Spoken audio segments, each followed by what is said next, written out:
Close your eyes. Now open them. In those 2 seconds, did you stop existing? How do you know you're the same person who closed those eyes? Think about it carefully. The atoms in your body are different. The electrical patterns in your brain have shifted. The person experiencing this moment has slightly different memories than the person who closed their eyes, because you now remember closing them. What if I told you that the person who started watching this video won't be the person who finishes it? What if the you that you think you are is nothing more than an elaborate illusion your brain has been running since birth? What if identity itself is a lie we tell ourselves to feel secure in a universe that doesn't care whether we exist or not? Today, we're diving into 4 paradoxes that will shatter everything you believe about identity, consciousness, and reality itself. Each one builds on the last, pulling you deeper into an existential rabbit hole you might not climb out of. And I'm warning you now, once you see these ideas, you can't unsee them. They'll change how you look at yourself in the mirror, how you think about sleep, how you understand your own existence.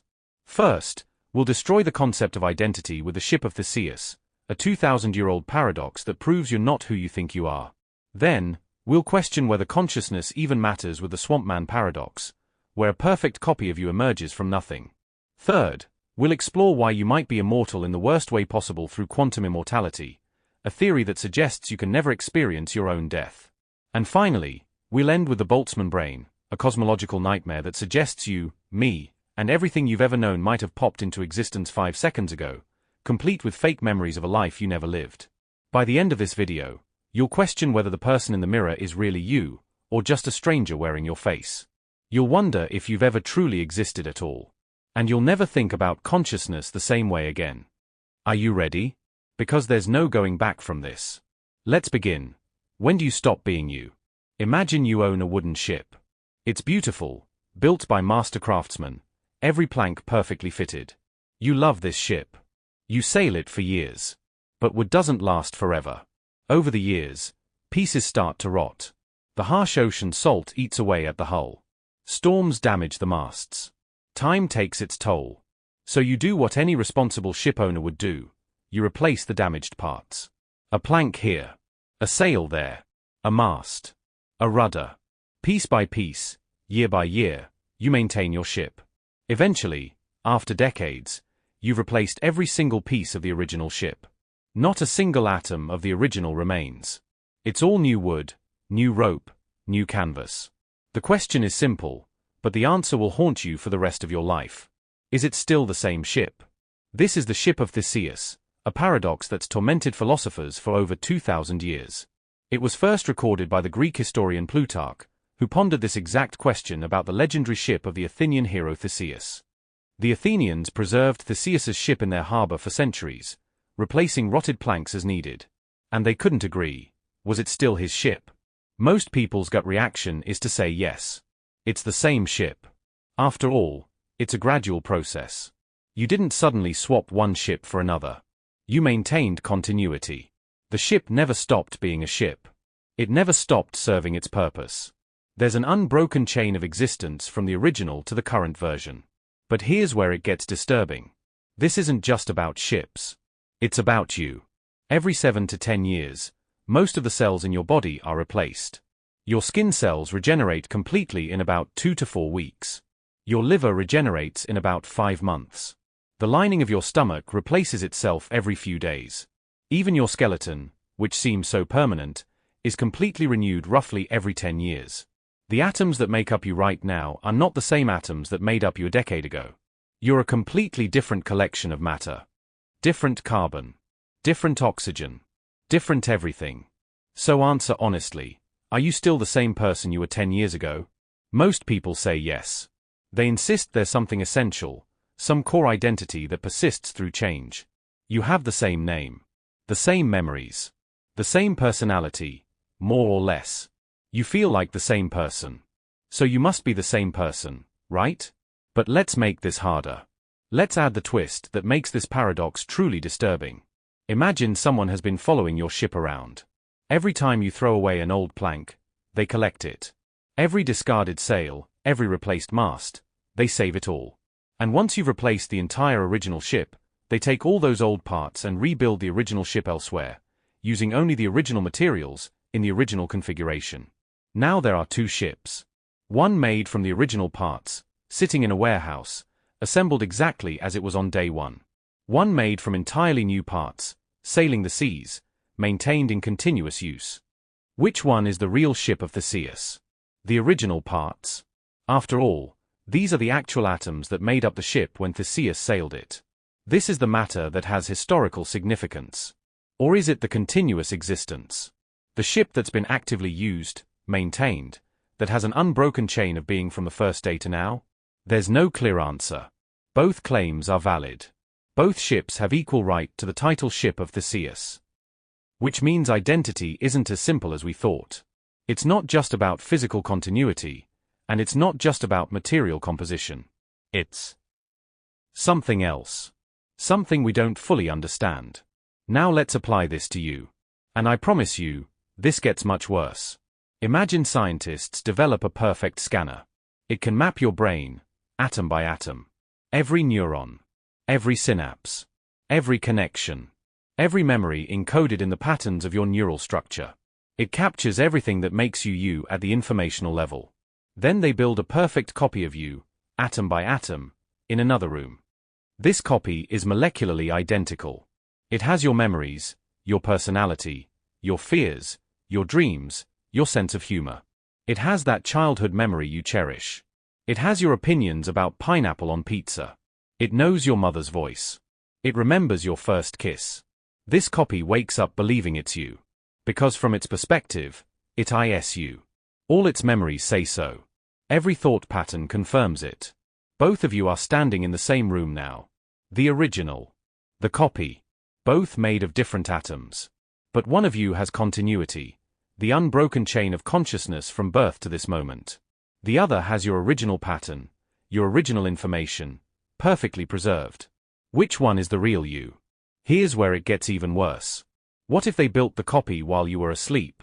What if they scanned your brain during deep REM sleep, created the copy in the next room, and then destroyed the original? Just turned off your brain. Ended your consciousness. Erased you. You'd never know. The copy would wake up, stretch, yawn, check the mirror, and continue living your life. Your friends would see no difference. Your family would notice nothing wrong. The copy would go to work, answer to your name, respond to your memories. To everyone, including the copy itself, nothing changed. Life goes on. But you, the original you, would be dead. Your consciousness would have ended. The continuous experience that started when you were born and ran unbroken for decades would have stopped. Or would it? What if personal identity isn't about the stuff you're made of, but about the pattern? The information? The organization of matter into a specific configuration? If that's true, then the copy is you. It has all your memories. All your personality traits.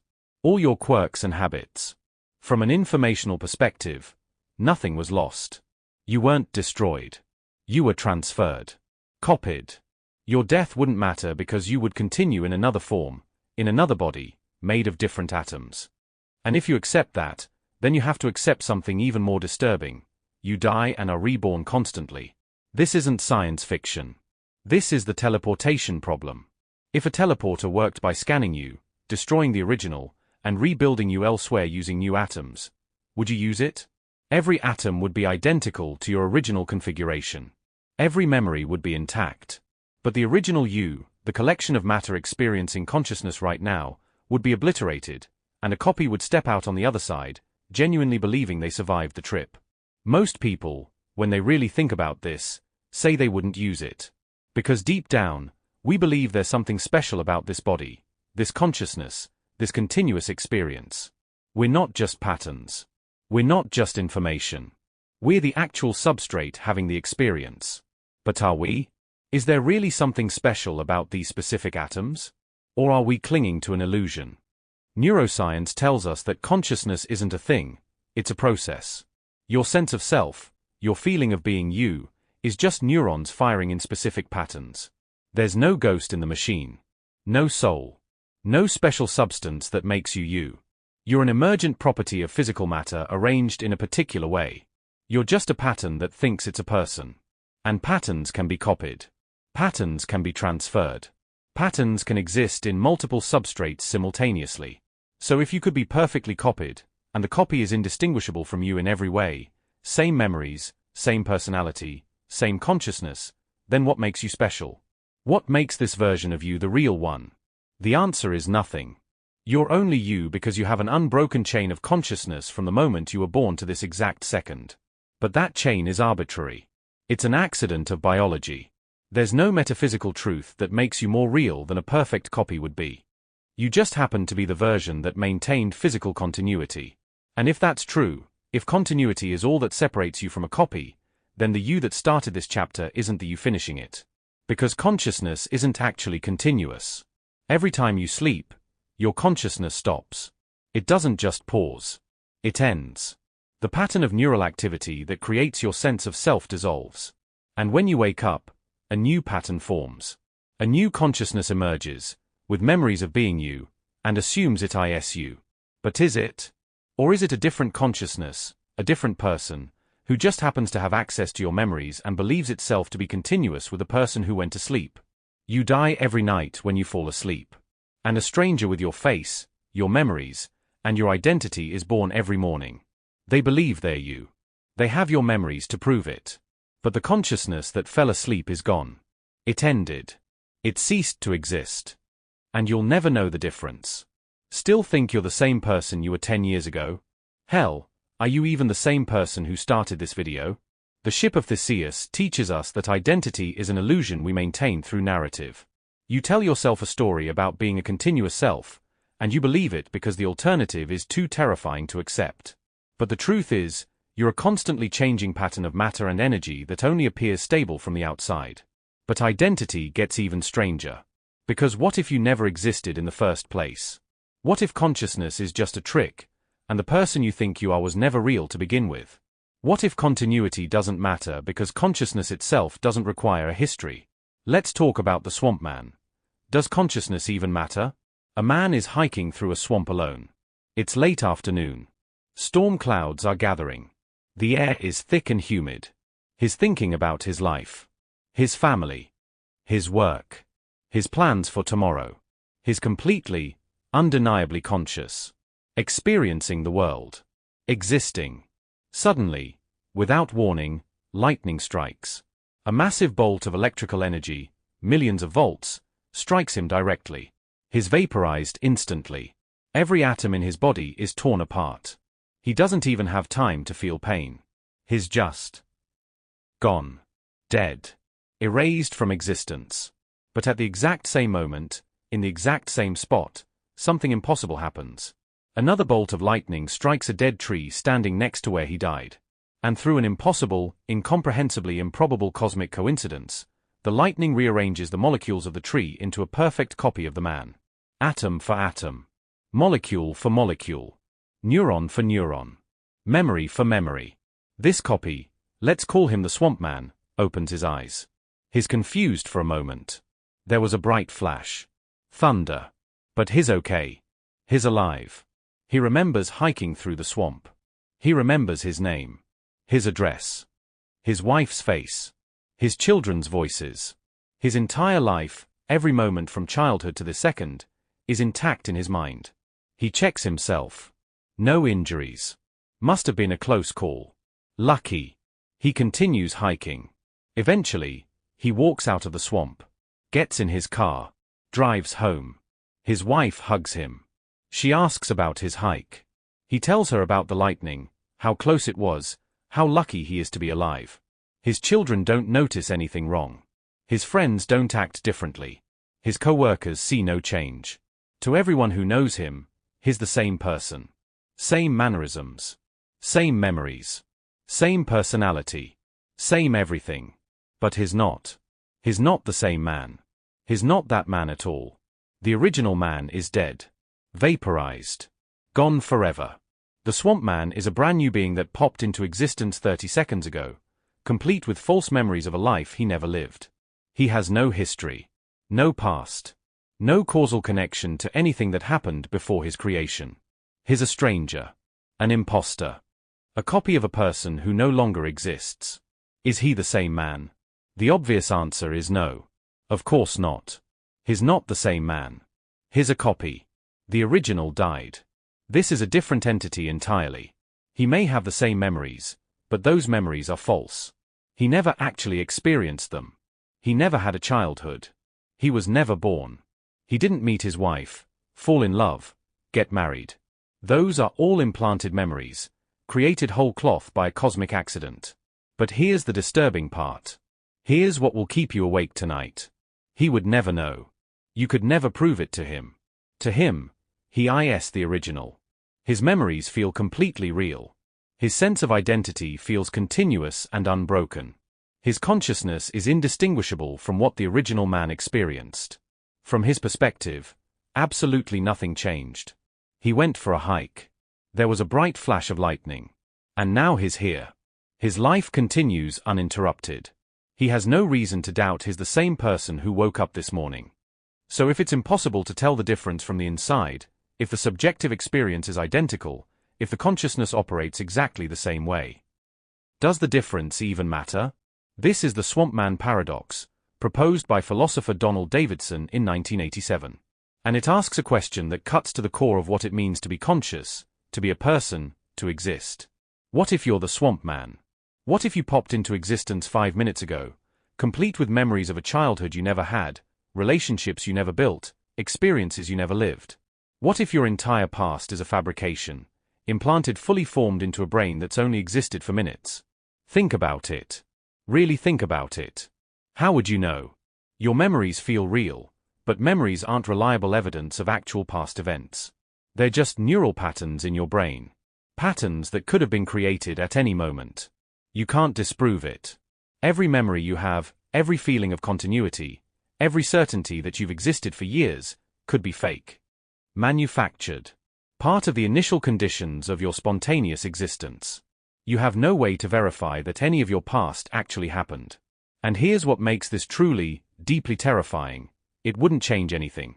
Even if you are the Swamp Man, even if you popped into existence moments ago with false memories, your experience would be identical to someone who actually lived all those years. You would still feel like you. You would still have hopes, dreams, fears. You would still suffer when you're hurt. Still feel joy when you're happy. Still love the people you think you've known for years. Your consciousness would be absolutely, completely identical to someone who actually has a history. The subjective quality of your experience, what philosophers call qualia, would be the same. So what's the difference? If two beings are functionally identical, if their experiences are indistinguishable, if their consciousness operates the same way, if they suffer and feel and love in exactly the same manner, then aren't they the same? This is the functionalist argument. It says that consciousness isn't about history or origin or causal chains. It's about function. About what something does, not where it came from. If something processes information like a human, responds like a human, experiences like a human, then it is human, at least in every way that matters. The substrate doesn't matter. Whether you're made of carbon from organic molecules or carbon from a lightning struck tree is irrelevant. The history doesn't matter. Whether your memories correspond to actual events or were created whole cloth is irrelevant. What matters is the pattern, the organization, the function. And if that's true, if consciousness is purely functional, then the Swamp Man is the original man in every meaningful sense. He has the same mind, the same personality, the same consciousness. He's not an imposter. He's not a fake. He's just a person who happens to have an unusual origin story. But this creates a horrifying implication. If the Swamp Man is conscious despite having no history, despite his memories being false, despite popping into existence spontaneously, then consciousness doesn't require continuity. It doesn't require a causal chain linking your current self to your past self. It doesn't require that your memories actually correspond to real events. Which means every moment of consciousness is separate, independent, self-contained. You're not a person experiencing time. You're not a continuous self with a real history. You're a series of separate conscious moments, each one believing it's connected to the last, but actually isolated, unconnected. Each moment a brand new consciousness with inherited memories. The you that exists right now has no real connection to the you that existed 5 seconds ago, except for memories. And memories can be faked. Memories can be implanted. Memories can spontaneously appear in a brain created by lightning. Let's make this even more personal. More disturbing. Think about your earliest memory. That moment from childhood that feels foundational to who you are. Maybe you remember a birthday party, your first day of school, a family vacation. Something that shaped you, that made you you. Now consider this. That memory has been reconstructed thousands of times. Every time you recall it, your brain doesn't play back a recording. It rebuilds the memory from scratch, using whatever information is currently stored in your neurons. And each time you rebuild it, it changes slightly. Details shift. Emotions intensify or fade. Context morphs. People who weren't there appear in the memory. Things that were there disappear. Your brain fills in gaps with plausible information that might not be accurate. It smooths over inconsistencies. It makes the memory more coherent than the actual event was. The memory you have now is not the memory you had 10 years ago. And neither of those are accurate representations of what actually happened. Your past is constantly being rewritten, edited, modified by your present self. So the person you think you were, the child in that memory, is a fiction. A story your current self tells to create the illusion of continuity, of being a person with a history. You're not remembering the past. You're imagining it, then believing the imagination is real. Just like the Swamp Man. The Swamp Man paradox reveals something profoundly disturbing about consciousness. It's not special. It doesn't require a soul. It doesn't require a history. It doesn't require that you actually lived the life you remember living. It's just a pattern that can emerge anywhere, anytime, as long as the right conditions are met. You could be replaced by a perfect copy tomorrow, and nobody would know. Not your family. Not your friends. Not your co-workers. Not even you. The copy would wake up believing it's you, and it would be right, because functionally, experientially, consciously, it would be you. And if consciousness is just a pattern that can be copied, replaced, or spontaneously generated, then what happens when you die? Most people assume death is the end. The pattern stops. The consciousness ceases. You blink out of existence like a candle being snuffed out. But what if that's wrong? What if consciousness is so resilient, so fundamental to how the universe works, that it persists no matter what? What if the pattern can't be destroyed, only transferred? What if you can't die? That sounds like good news. Immortality. Eternal life. But I promise you, it's not good news. Because immortality isn't always a gift. Sometimes it's a curse. Sometimes it's a prison. And sometimes, it's the worst thing that could possibly happen to you. Let's talk about quantum immortality. Why you might never die. Imagine you're playing Russian roulette. 1 bullet. 6 chambers. You spin the cylinder, put the gun to your head, and pull the trigger. Click. Empty chamber. You survived. Your heart is pounding. Adrenaline flooding your system. You just bet your life on probability and won. 5 in 6 chance of survival. You got lucky. Now imagine you spin the cylinder again. Same gun. Same bullet. Same odds. You pull the trigger a second time. Click. Empty chamber again. You survived again. You're feeling strange now. 2 successful attempts. The odds were in your favor both times. But still. You're playing with death.